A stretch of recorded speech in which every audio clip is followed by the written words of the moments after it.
ಅಂದಾಗೆ ನಿಮ್ಮಣ್ಣ ವೇದಾಂತ ಯಾಕೆ ಬಂದಿಲ್ಲ? ಅದು ಮೋಸ್ಟ್ಲಿ ಇವ್ರ ಹತ್ರ ಯಾವುದೇ ಪ್ರೂಫ್ ಇಲ್ಲ ಅನ್ಸುತ್ತೆ. ಹೇಗಾದ್ರೂ ಮಾಡಿ ವ್ಯವಹಾರ ಕುದುರಿಸೋಣ ಅಂತ ಹೇಳಿ ಒಬ್ಬರೇ ಬಂದಿದ್ದಾರೆ. ಆಕ್ಚುಲಿ ನೀವು ಅವತ್ತು ಮಾತಾಡಿದ್ ನೋಡಿದ್ರೆ ನಿಮ್ಮ ಬಗ್ಗೆ ಬಹಳ ಕಾನ್ಫಿಡೆನ್ಸ್ ಇಟ್ಕೊಂಡಿದ್ದೆ ನಾನು. ಚಿಲ್ಲರೆ ವ್ಯವಹಾರ ಮಾಡೋರೆಲ್ಲ ಬರೀ ಇದನ್ನೇ ಮಾಡೋದು ಸರ್. ನೀವು ಅವರನ್ನ ನಂಬಿ ಫೂಲ್ ಆಗಿದ್ದೀರಾ ಅಷ್ಟೇ. ಮೋಸ್ಟ್ಲಿ ನಿಮ್ಮ ಅಣ್ಣ ಹೆದರ್ಕೊಂಡು ನಿಮ್ಮೊಬ್ಬರನ್ನ ಇಲ್ಲಿ ಕಳಿಸಿದ್ದಾರೆ ಅನ್ಸುತ್ತೆ ಅಲ್ವಾ? ನಿಮ್ಮ ಅಣ್ಣ ಬಿಸ್ನೆಸ್ ನಲ್ಲಿ ಕಿಂಗ್ ಅಂತ ಕೇಳ್ಪಟ್ಟಿದೆ, ಆದ್ರೆ ಕೈಲಾಗ್ದವರು ಅಂತ ಗೊತ್ತಿರಲಿಲ್ಲ. ವ್ಯವಹಾರಗಳು ಬಂಡವಾಳಕ್ಕಿಂತ ಬುದ್ಧಿವಂತಿಕೆ ಹೆಚ್ಚಿಗೆ ಕೇಳುತ್ತೆ ಮಿಸ್ಟರ್ ವಿಕ್ರಾಂತ್. ಆ ಬುದ್ಧಿವಂತಿಕೆ ನಿಮ್ಗಾಗ್ಲಿ ನಿಮ್ಮಣ್ಣನ್ಗಾಗ್ಲಿ ಇಲ್ಲ. ಅವ್ರು ಬಂದಿಲ್ಲ ಅಂದಮೇಲೆ ನಿಮ್ಮೊಬ್ಬರಿಂದ ಈ ವ್ಯವಹಾರ ಆಗಲ್ಲ. I am sorry.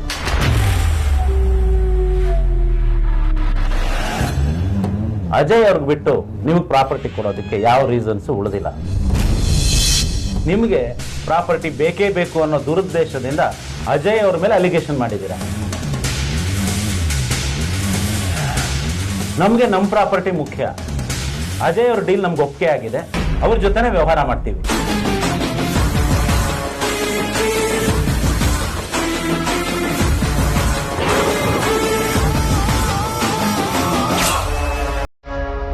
Stop it. Stop it.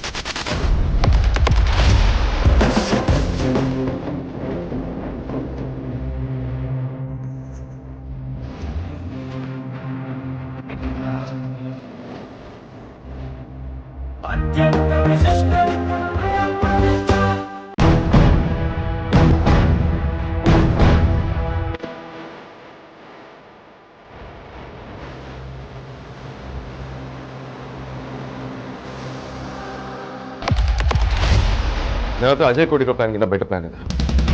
Shall I proceed? ನಮಗೀಗ ನಿಮ್ ಯಾವ ಪ್ಲಾನ್ ಅನ್ನು ಕೇಳೋ ಮೂಡಿಲ್ಲ. ಅಜಯ್ ಅವ್ರ ಪ್ಲಾನ್ ಸುಳ್ಳು ಅಂತ ಪ್ರೂವ್ ಮಾಡೋದಕ್ಕೆ ನಿಮ್ಮ ಹತ್ರ ಯಾವ ಎವಿಡೆನ್ಸು ಇಲ್ಲ. ಖಂಡಿತವಾಗ್ಲೂ ಅದನ್ನ ಹೇಳೋದಿಕ್ಕೆ ಅಲ್ವಾ ಇಲ್ಲಿ ತನಕ ಬಂದಿರೋದು.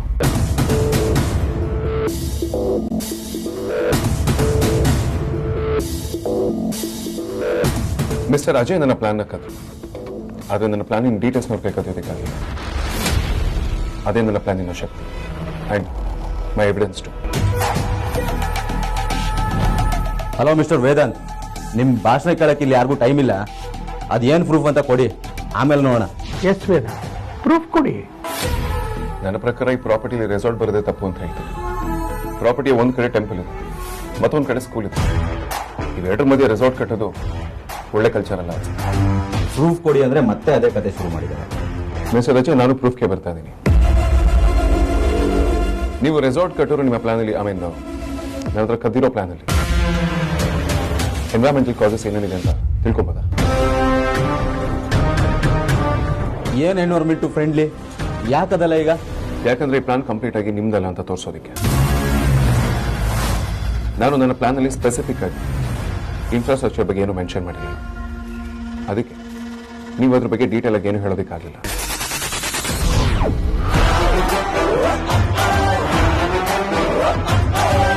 ಯಾಕೆಂದ್ರೆ ಇದು ಕಾಪಿ ಹೊಡೆದಿರೋ ಪೇಪರ್. ಏನ್ ಹೇಳ್ತಿದ್ದೀರಾ ವೇದ? ದುಡ್ಡಿನ ಆಸೆ ತೋರಿಸಿ ಲಾಭದ ಹೇಳಿ ಎನ್ವೈರನ್ಮೆಂಟ್ ಬಗ್ಗೆ ಕನ್ಸರ್ನ್ ಇಲ್ದಿರೋ ಇಂಥವ್ರು ಸಮಾಜಕ್ಕೆ ಕಂಟಕ ಆಗ್ತಾರೆ. ಸಿಟಿ ಸೆಂಟರ್ಲಿ ರೆಸಾರ್ಟ್ ಮಾಡೋದ್ರಿಂದ ನಮ್ಮ ನೇಚರ್ಗೆ ಹಾಗೂ ಕಲ್ಚರ್ಗೆ ಹಾಗೂ ಹಾರ್ಮ್ಫುಲ್ ಎಫೆಕ್ಟ್ಸ್ ಬಗ್ಗೆ ಇವ್ರು ಮಾತಾಡ್ತಿಲ್ಲ. ಆದ್ರೆ ನನ್ನ ಪ್ಲಾನಲ್ಲಿ reasonable amount, social cost, environmental friendly infrastructure ಬಗ್ಗೆ ಕಂಪ್ಲೀಟ್ ರಿಸರ್ಚ್ ರಿಪೋರ್ಟ್ಸ್ ಇದೆ. ನಾವಲ್ಲಿ ಎಲೆಕ್ಟ್ರಿಸಿಟಿ ಯೂಸ್ ಮಾಡ್ತೀವಿ, ಬದಲಿಗೆ ಸೋಲಾರ್ ಪ್ಯಾನಲ್ಗಳನ್ನ ಇನ್ಸ್ಟಾಲ್ ಮಾಡ್ತೀವಿ. ರೈನ್ ವಾಟರ್ ಹಾರ್ವೆಸ್ಟಿಂಗ್, ಕೊಳವೆ ಬಾವಿ ಬದಲು ಕೆರೆ ನಿರ್ಮಾಣ ನಮ್ಮ ಯೋಜನೆ ಇದೆ. ಹಾಗೆ ಖಾಲಿ ಇರೋ ನಾರ್ತ್ ಈಸ್ಟ್ ಜಾಗದಲ್ಲಿ ಸೊಪ್ಪು ಹಾಗೂ ತರಕಾರಿನ ಬೆಳೆಯಬೇಕು ಅಂತ ಅನ್ಕೊಂಡಿದ್ದೀವಿ. ಇದರಿಂದ ಮಕ್ಕಳಿಗೆ ಕೃಷಿ ಬಗ್ಗೆ ಹೇಳ್ಕೊಟ್ಟಾಗೂ ಆಗುತ್ತೆ, ದೊಡ್ಡವ್ರನ್ನ ಈ ಆಕ್ಟಿವಿಟೀಸ್ಗಳಲ್ಲಿ ಎಂಗೇಜ್ ಮಾಡಿದಾಗೂ ಆಗುತ್ತೆ.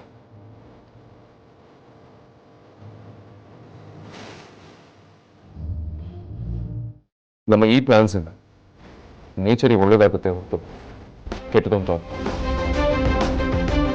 ನನಗಿಂತ ಕಡಿಮೆ ಕೋಟ್ ಮಾಡಿ ಜಾಸ್ತಿ ದುಡ್ಡು ಕೊಡ್ತೀನಿ ಅಂತ ಹೇಳಿ ನಿಮ್ಮನ್ನ ಪಾರ್ಟ್ನರ್ಸ್ ಕೂಡ ಮಾಡ್ಕೊಳ್ತೀನಿ ಅಂತ ಹೇಳ್ತಿದ್ದಾರೆ. ಇದೆಲ್ಲ ಶುದ್ಧ ಸುಳ್ಳು. ಇನ್ಫ್ಯಾಕ್ಟ್ ನೀವು ಸ್ವಲ್ಪ ದಿನಗಳಾದ್ಮೇಲೆ ನಿಮ್ಗಳ ಹತ್ರ ಇನ್ವೆಸ್ಟ್ ಮಾಡಿ ಅಂತ ಕೂಡ ಬರ್ತಾರೆ. ಇದು ಇವ್ರ ಹಳೆ ವರ್ಷ, ಇವ್ರು ಇದಕ್ಕೆ ಫೇಮಸ್ ಕೂಡ.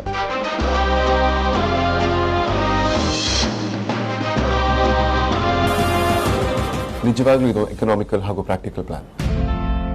ಈ ತರ ಪ್ರಾಜೆಕ್ಟ್ ಮಾಡೋದ್ರಿಂದ ಎಲ್ಲರಿಗೂ ಇದೊಂದು ರೋಲ್ ಮಾಡೆಲ್ ಕನ್ಸ್ಟ್ರಕ್ಷನ್ ಕೂಡ ಆಗುತ್ತೆ. Congratulations Vedant, deal is yours.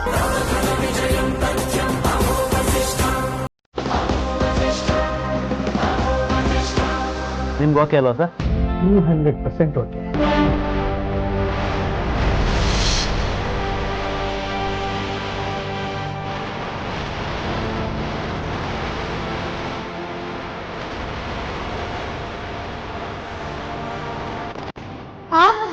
Appanna ತಮ್ಮನ ಬಿಟ್ಟು ತಾನೊಬ್ಬನೇ ಏನೋ ಅರ್ಧ ರಾಜ್ಯ ಗೆದ್ದಿದ್ದೀನಿ ಅನ್ನೋ ತರ ಖುಷಿ ಪಡ್ತಾನೆ.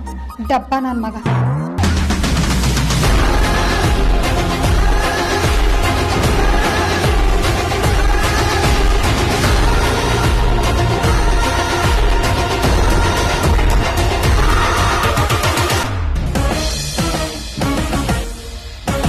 Thank you ಅಗ್ರಜ. ಕರೆಕ್ಟ್ ಟೈಮಿಗೆ ಬಂದು ನಾನು ಮರ್ಯಾದೆ ಉಳಿಸ್ತೇನೆ. ನೀನು ಬಂದಿರಲಿಲ್ಲ ಅಂದರೆ ಒಬ್ಬನೇ ನಿಂತು ಈ ಡೀಲ್ ಕ್ರ್ಯಾಕ್ ಮಾಡೋಕ್ಕಾಗ್ತಿರ್ಲಿಲ್ಲ. It's okay Vikram. ಆ್ಯಂಡ್ ನೀನು ಹೇಳಿದ್ದು ಒಂದೊಂದು ಪಾಯಿಂಟ್ ಕೂಡ ಇಟ್ ಮೇಡ್ ಸೆನ್ಸ್.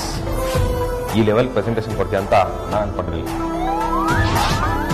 ವಿಕ್ರಮ್, ನೀನು ನನಗೆ ಹೇಳಿದ ಸೋಲಾರ್ ಪ್ಯಾನಲ್ ಪಾಯಿಂಟ್ ಕೂಡ ತುಂಬಾ ಇಂಟ್ರೆಸ್ಟಿಂಗ್ ಆಗಿತ್ತು. ಈ ಪ್ರಾಜೆಕ್ಟ್ ಇವತ್ತು ನಮ್ದಾಗಿದೆ ಅಂದ್ರೆ ಅದಕ್ಕೆ ನೀನು ಕೂಡ ಕಾರಣ. ಇಲ್ಲ ಅಗ್ರಜ, ನೀನು ಬಂದಿರಲಿಲ್ಲ ಅಂದಿದ್ರೆ ಈ ಪ್ರಾಜೆಕ್ಟ್ ನಮ್ಮ ಕೈ ಬಿಟ್ಟು ಹೋಗೋದು. ನಿನ್ನ ವ್ಯಾಲ್ಯೂ ಏನು ಅಂತ ನನ್ಗೆ ಯಾವಾಗಲೂ ಗೊತ್ತಿತ್ತು. ನೀನಿಲ್ಲೇ ನಮ್ಮ ಜೀವನ ಅರ್ಥನೇ ಇಲ್ಲ. ನಾನು ಅಷ್ಟೇ ವಿಕ್ರಾಂತ್. ನೀನು ಇಲ್ಲಾಂದ್ರೆ ನನ್ನ ಮೈಂಡ್ ಕಂಪ್ಲೀಟ್ ಆಗಿ ಬ್ಲಾಂಕ್ ಆಗೋಗುತ್ತೆ. ನೀನಿದ್ರೆ ನಾನು ಏನ್ ಬೇಕಾದ್ರೂ ಮಾಡ್ತೀನಿ. ವೇದಾಂತ್, ನಿಮ್ಮಿಬ್ರ ಮಧ್ಯೆ ಏನ್ ನಡೀತಿದೆ ಅಂತಾನೆ ಗೊತ್ತಾಗ್ತಿಲ್ಲ.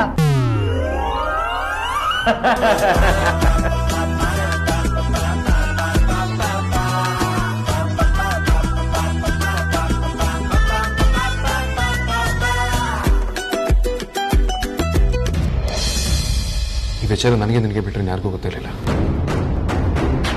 ಅದರ ರಾಜಾಗೆ ಹೇಗೆ ಗೊತ್ತಾಯ್ತು? ನಾನು ಅದ್ರ ಬಗ್ಗೆನೇ ಯೋಚನೆ ಮಾಡ್ತಿದ್ದೀನಿ ಅಗ್ರಜ. ಬಟ್ ಅದು ಹೇಗೆ ಲೀಕ್ ಆಯ್ತು ಅಂತ ನನ್ನ ಐಡಿಯಾನೇ ಇಲ್ಲ.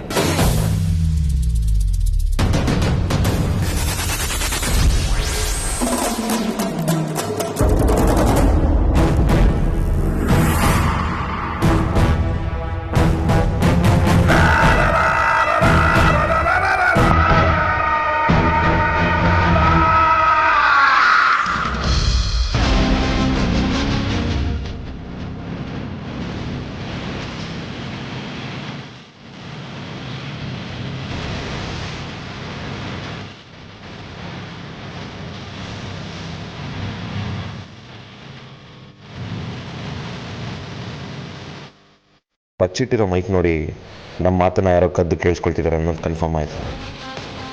ಮೈಕ್ ಇಟ್ಟಿರೋದು ಯಾರು ಅಂತ ಗೊತ್ತಾಗೋಕ್ಕೆ ಅಗ್ರಜ CCTV ಫುಟೇಜ್ನ ಚೆಕ್ ಮಾಡಿ ಅಂತ ಬೋರ್ಡ್ ಮೇಲೆ ಎಕ್ಸ್ಪ್ಲೈನ್ ಮಾಡಿ ಹೇಳ್ದ.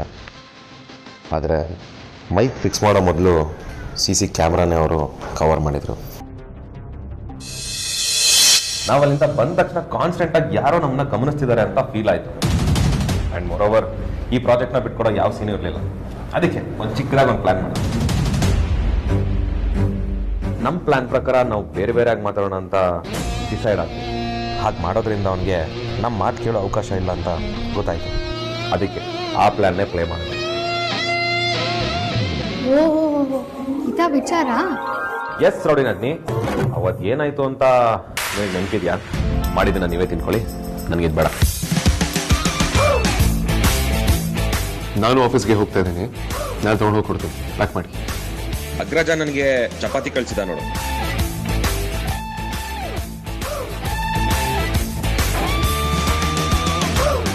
ನನ್ನ ಹೆಂಡತಿಗೆ ಮಲ್ಟಿಗ್ರೇನ್ ಚಪಾತಿನೇ ಬೇಕು ಅಂತ ಕಾಟ ಕೊಟ್ಟೆ. ಪಾಪ. ಆ ಬಾಕ್ಸ್ ಅಲ್ಲಿ ಮಾರ್ಕೆಟಿಂಗ್ ಪ್ಲಾನ್ ಪೆನ್ ಡ್ರೈವ್ ಇತ್ತು.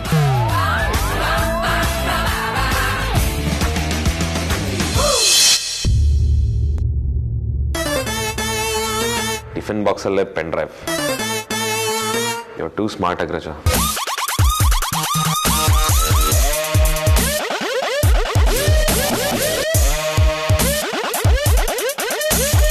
ಓಹೋ, ಒಳ್ಳೆ ಆಕ್ಟರ್ಸ್ ನೀವಿಬ್ರಿಗೂ ಸೇರಿ ಒಂದು ಅವಾರ್ಡ್ ಕೊಡ್ಸ್ಬೇಕು ನೋಡಪ್ಪ. ಅವತ್ತು ವಿಕ್ರಾಂತಿ ಕೊಡುವಂತ ನನಗೆ ಒಂದು ಟ್ಯಾಬ್ಲೆಟ್ ಕೊಟ್ಟಲ್ಲ, ಏನು ವಿಕ್ರಾಂತಿ ತಲೆನೋವು ಅಂತ. ಒಂದು ನಿಮಿಷ.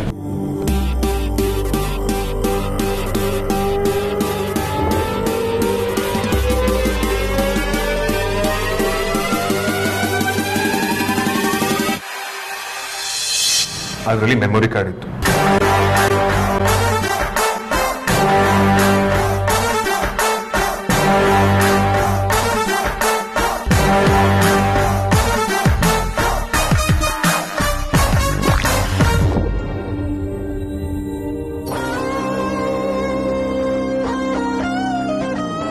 ಅಮೂಲ್ಯ, ಇದನ್ನ ವಿಕ್ರಾಂತಿ ಕೊಟ್ಬಿಡು.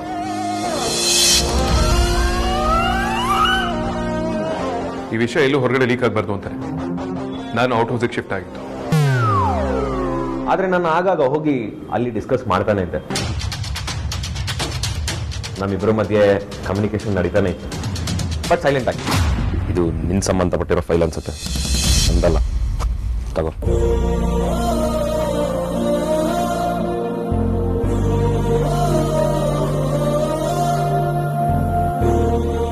ಯಾವುದೇ ಕಾರಣಕ್ಕೂ ನಾವು ಅನ್ಕೊಂಡಿದ್ದ ಪ್ರಾಪರ್ಟಿನ ಕಳ್ಕೊಳ್ಳೋದಕ್ಕೆ ನಾವು ತಯಾರಿರಲಿಲ್ಲ. ನಮಗೆ ಗೊತ್ತಿಲ್ಲದೆ ನಮ್ಮ ಪ್ರಾಜೆಕ್ಟ್ಸ್ ಬಗ್ಗೆ ಈ ಥರ ಐಡಿಯಾಸ್ ಲೀಕ್ ಆಗ್ತಿದೆ ಅಂದಾಗ ಹೀಗೆ ಮಾಡೋದು ಅನಿವಾರ್ಯ. ನಾವು ಜಗಳ ಹಾಕ್ಕೊಂಡಿದ್ದೀವಿ ಅಂದಾಗ ನಾವು ಬೇರೆ ಬೇರೆ ಥರ ಕಮ್ಯುನಿಕೇಟ್ ಮಾಡ್ತೀವಿ. ಅದು ಯಾರಿಗೂ ಗೊತ್ತಾಗಲ್ಲ ಅನ್ನೋದು ನಮಗೆ ಗೊತ್ತಾಯ್ತು.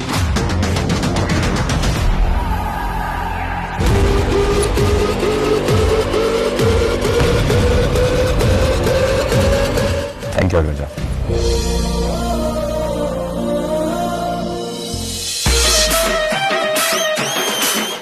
ಅಯ್ಯ ನಿಮ್ಮ ಈ ವಿಷಯ ನನಗೆ ಮೊದಲೇ ಹೇಳಿದಿದ್ರೆ ನಾನೇನು ಸೆಂಟ್ರಲ್ ಕಡ್ಡಿಯಲ್ಲಿ ಆಡಿಸ್ತಿದ್ನ. ಅಲ್ಲ, ಇಷ್ಟು ದಿನ ನೀವೇ ಸೈಲೆಂಟಾಗಿ ಸ್ಕೆಚ್ ಹಾಕೊಂಡು ನಮ್ಮನ್ನ ಗೋಳ ಇಕ್ಕೊಂಡ್ರಿ ಅಲ್ವಾ? ನಿಮಗಿದೆ ಇವತ್ತು. ನಾನು ನಿಮ್ಮಿಬ್ರನ್ನ ಸುಮ್ಮನೆ ಬಿಡಲ್ಲ. ಮದ್ವೆ ಆದ್ಮೇಲೆ ರೌಡಿಸಮ್ ಬಿಡ್ಬೇಕು ಅಂದ್ಕೊಂಡ್ರೆ ಮತ್ತೆ ನನ್ನನ್ನ ರೌಡಿಸಮ್ ಗಿಳಿಯೋಗಿ ಮಾಡ್ತಿರಲ್ಲ. ಇವತ್ತು ತೋರಿಸ್ತೀನಿ ನನ್ನ ವರ್ಷೇನ. ಎಲ್ಲಿಗೆ ಹೋಗ್ತೀರಾ? ಹೋಗಿ ಮನೆಗೆ ಹೋಗಿ ವಾಪಸ್ ಮನೆಗೆ ಬರ್ಬೇಕಲ್ಲ. ಇವತ್ತು ಅಣ್ಣ ತಮ್ಮ ನನ್ನ ಕೈಗೆ ಸಿಗಿ ರಾಜರ ಬಿಡಿಸಿಲ್ಲ ಅಂದ್ರೆ ನನ್ನ ಹೆಸರು ಅಮೂಲ್ಯನೇ ಇಲ್ಲ. ನಾವ್ ಅವಾಗ್ಲೇ ಹಂಗೆ ಈಗ ಕೇಳ್ಬೇಕಾ?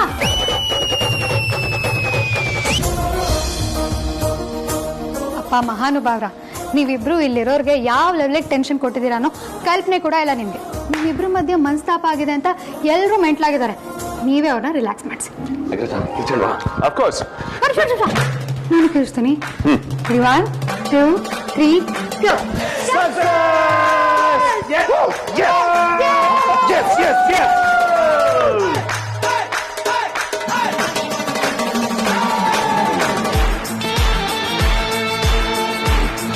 ನಿಮ್ ಮುಖ ನೋಡ್ತಿದ್ರೆ ಏನೋ ಬಗೆ ಹರಿದಿರೋ ತರ ಕಾಣಿಸ್ತಿದೆ.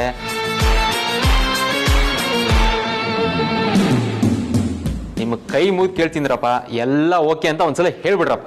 ಅಯ್ಯೋ ಬಾವ, ಅಗ್ರಜ ಮತ್ತೆ ಅನುಜ ಯಾವಾಗ್ಲೂ ಒಂದೇನೆ. ಇದೆಲ್ಲ ಒಂದು ಚಮಕಷ್ಟೇ. ಎಸ್,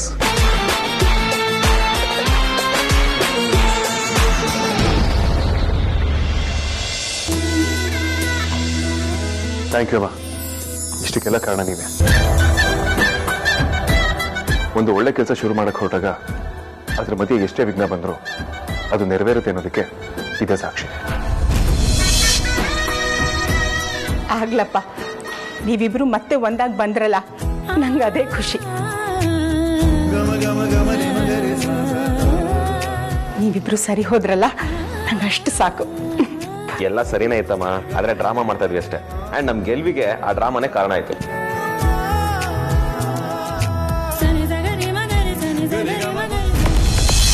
ಕೊನೆಗೂ ಇವರು ದೊಡ್ಡ ಕಿಲಾಡಿಗಳು ಅಂತ ಪ್ರೂವ್ ಮಾಡ್ಬಿಟ್ರ. ಇನಿಷಿಯಲ್ ಆಗಿ ಸಕ್ಸಸ್ ಸಿಕ್ಕರು, ಕೊನೆಯಲ್ಲಿ ಮತ್ತೆ ಸೋಲಾಯ್ತು. ವಿಕ್ರಾಂತ್, ಆಶ್ರಮದಿಂದ ಫೋನ್ ಮೇಲೆ ಫೋನ್ ಮಾಡ್ತಿದಾರ. ಎಸ್ಕೋಬೇಸುತ್ತೆ ಬರ್ತೀವಿ.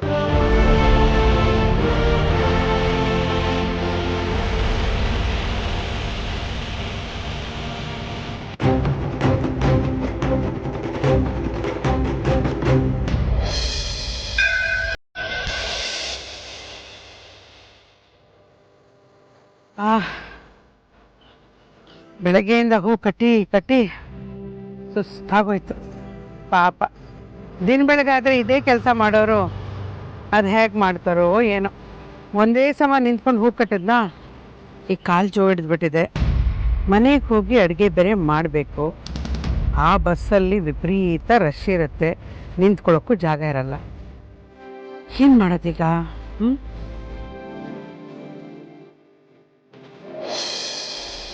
ಫಸ್ಟ್ ಶಿಫ್ಟ್ ಅವ್ನು ಬರಲಿಲ್ಲ ಅಂತ ಫಸ್ಟ್ ಶಿಫ್ಟ್ ಒಪ್ಕೊಂಡ್ಬಿಟ್ಟೆ. ಆಗಲೇ ತುಂಬ ಲೇಟ್ ಆಗಿದೆ. ಇನ್ನೂ ಲೇಟ್ ಆದರೆ ಕೆಲಸ ಕಳ್ಕೊಬೇಕಾಗತ್ತೆ. ಬೇಗ ಹೋಗಿ ರಿಪೋರ್ಟ್ ಮಾಡ್ಕೊ.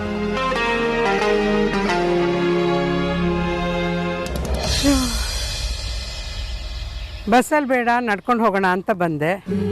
ಆದರೆ ಮನೆ ಇನ್ನೂ 2 ಕಿಲೋಮೀಟ್ರ್ ದೂರದಲ್ಲಿದೆ. ಈ ಕಿಡ್ನಿ ಆಪರೇಷನ್ ಆದಮೇಲೆ ತುಂಬ ಕೆಲಸ ಮಾಡೋಕ್ಕಾಗಲ್ಲ, ನಡೆಯೋಕ್ಕಾಗಲ್ಲ, ಆಯಾಸ ಆಗ್ಬಿಡತ್ತೆ. ಸಾಲದಕ್ಕೆ ಬಿಸಿಲು ಬೇರೆ. ಇವರಿಲ್ಲೇ ಎಲ್ಲಾದರೂ ಹತ್ರದಲ್ಲಿದ್ದರೆ ನಮ್ಮ ಆಟೋದಲ್ಲೇ ಮನೆಗೆ ಹೋಗ್ಬೋದು. ಯಾವುದಕ್ಕೂ ಒಂದ್ಸಲ ಕೇಳಿ ನೋಡೋಣ.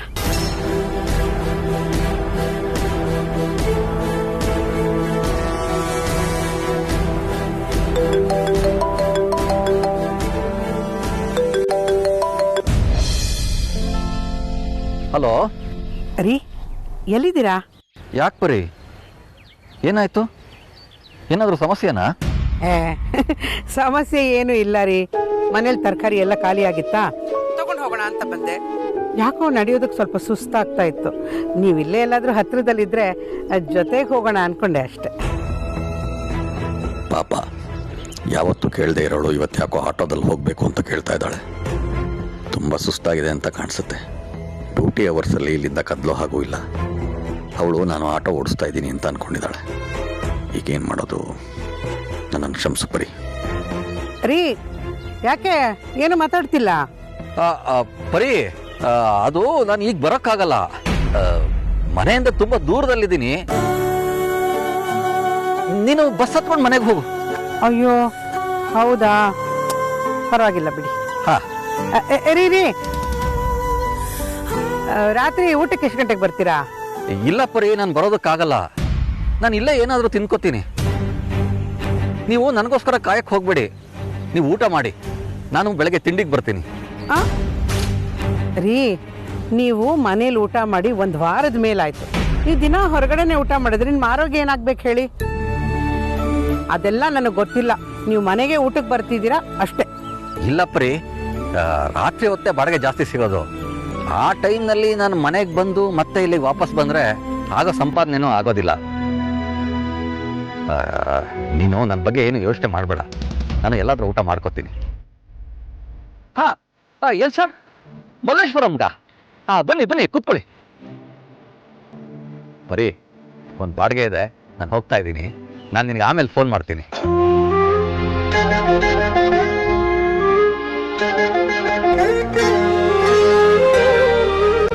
ಪಾಪ, ನಮಗೋಸ್ಕರ ಎಷ್ಟು ಕಷ್ಟಪಡ್ತಾರಲ್ಲ. ಜೀವನ ಜೀವನ ಏರುಪೇರಿನ ಗಾಯನ. ಮುಲಿಯಾ, ಮುಲಿಯಾ, ಮುಲಿಯಾ, ಇಲ್ಲೇ ಕೂತಿದ್ಯಾ? ನಾನು ಆಗ್ಲಿಂದ ಕೂಗ್ತಾನೆ ಇದ್ದೀನಿ, ಮಾತಾಡಿಸ್ತಾನೆ ಇಲ್ಲ. ಏನಾಗಿದೆ ನಿನಗೆ? ಆಗಿರೋದು ನಿನಗೆ. ಇದೇನಯ್ಯ ನಿನ್ನ ಅವಸ್ಥೆ? ಕೈಯಲ್ಲಿ ಇಷ್ಟೊಂದು ಹಾರ, ಜೊತೆಗೆ ಬಲೂನ್ ಬೇರೆ. ಏನು ಎಲೆಕ್ಷನ್ ಅಲ್ಲಿ ಕಂಟೆಸ್ಟ್ ಮಾಡೋ ಪ್ಲಾನ್ ಏನಾದ್ರು ಇದೆಯಾ? ಹೇಳ್ಬಿಡ್ತೇನೆ ಲೋಕಲ್ ಬುದ್ಧಿನ. ನಿನ್ ತಲೆಯಲ್ಲಿ ಮಾತ್ರ ಈ ರೀತಿ ಐಡಿಯಾಗಳು ಹುಟ್ಟೋದಕ್ಕೆ ಸಾಧ್ಯ. ಮತ್ತಿನ್ನೇನಯ್ಯ, ಈ ತರ 2-3 ಹಾರ ಇಟ್ಕೊಂಡ್ ಬಂದ್ರೆ ನಾನು ಏನ್ ಅನ್ಕೋಬೇಕು? ಫಸ್ಟು ಕನ್ನಡಿ ನೋಡ್ಕೊ, ಹೆಂಗ್ ಕಾಣಿಸ್ತಿದೆ ಅಂತ ನಿನ್ಗೆ ಗೊತ್ತಾಗುತ್ತೆ. ಹೂವಿನ ಹಾರ ಹಾಕೊಂಡ್ ಬಂದಿದ್ ಮಾತ್ರಕ್ಕೆ ಎಲೆಕ್ಷನ್ ನಿಂತ್ಕೊಳ್ತಾರೆ ಅಂತ ಅರ್ಥನಾ? ಅದಕ್ಕೆ ಬೇರೆ ರೀಸನ್ ಇರೋದಿಲ್ಲ. ಬೇರೆಯವ್ರಿಗೆ ಇರುತ್ತೆ, ನಿನ್ಗೇನೋ ಇರುತ್ತಾ? ಇದೇ ಬಜಾರಿ ನನಗೂ ಇದೆ. ನನ್ನ ಲೈಫಲ್ಲಿ ನಾನು ಬೇಕಾದ ಸನ್ಮಾನಗಳನ್ನ ನೋಡಿದೆ, ಬಟ್ ಈ ಥರದ ಸನ್ಮಾನ ನನ್ನ ಲೈಫಲ್ಲಿ ಫಸ್ಟ್ ಎಕ್ಸ್ಪೀರಿಯನ್ಸ್. ಅದಕ್ಕೆ ಇದನ್ನ ಹೀಗೆ ನೀವು ತೋರ್ಸೋಣ ಅಂತ ಬಂದೆ. ಓಹೋ, ಇದು ಸನ್ಮಾನನಾ? ಹೌದು ಬಜಾರಿ. ಇವತ್ತು ನಮ್ಮ ಆಶ್ರಮದಲ್ಲಿರೋ ದೊಡ್ಡವರೆಲ್ಲ ಇನ್ ಮುಂದೆ ಮಕ್ಕಳು ನಮ್ಮ ಜೊತೆನೇ ಇರ್ತಾರಂತ ಖುಷಿಯಿಂದ ನನಗೆ ಸನ್ಮಾನ ಮಾಡೋದು. ಅವರು ತುಂಬಾ ಖುಷಿಯಿಂದ ಥ್ಯಾಂಕ್ಸ್ ಹೇಳಿರೋ ರೀತಿ ಇದೆ. ಇಷ್ಟೊಂದು ಪ್ರೀತಿಯಿಂದ ಹೇಳುವಾಗ ನಾನು ಸನ್ಮಾನ ಮಾಡಿಸ್ಕೊಳ್ಳಲ್ಲ ಅಂತ ಹೇಗೆ ಹೇಳಿ ಹೇಳು. ಅಂಡ್ ಮೋರ್ ಓವರ್ ಅವ್ರು ಖುಷಿಯಾಗಿರೋದೇ ನನ್ ಖುಷಿ ಅಲ್ವಾ? ಹೋ ಪರವಾಗಿಲ್ಲ ಕಣಯ್ಯ, ನಿನ್ಗೂ ಸನ್ಮಾನ ಎಲ್ಲ ಮಾಡ್ತಾರೆ ಅಂದ್ರೆ ಖುಷಿ ವಿಚಾರನೆ. ಅದ್ ಸರಿ, ಈ ಹಾರ ಓಕೆ, ಬಲೂನ್ ಯಾಕೆ? ನಮ್ಮ ಆಶ್ರಮದ ಮಕ್ಕಳು ಇದನ್ನ ಪ್ರೀತಿಯಿಂದ ನನಗೆ ಕೊಟ್ರು, ಅದಕ್ಕೆ ನಾನು ಇದನ್ನ ಪ್ರೀತಿಯಿಂದ ನಿನಗೆ ಕೊಡೋಣ ಅಂತ ತಗೊಂಡ್ ಬಂದೆ.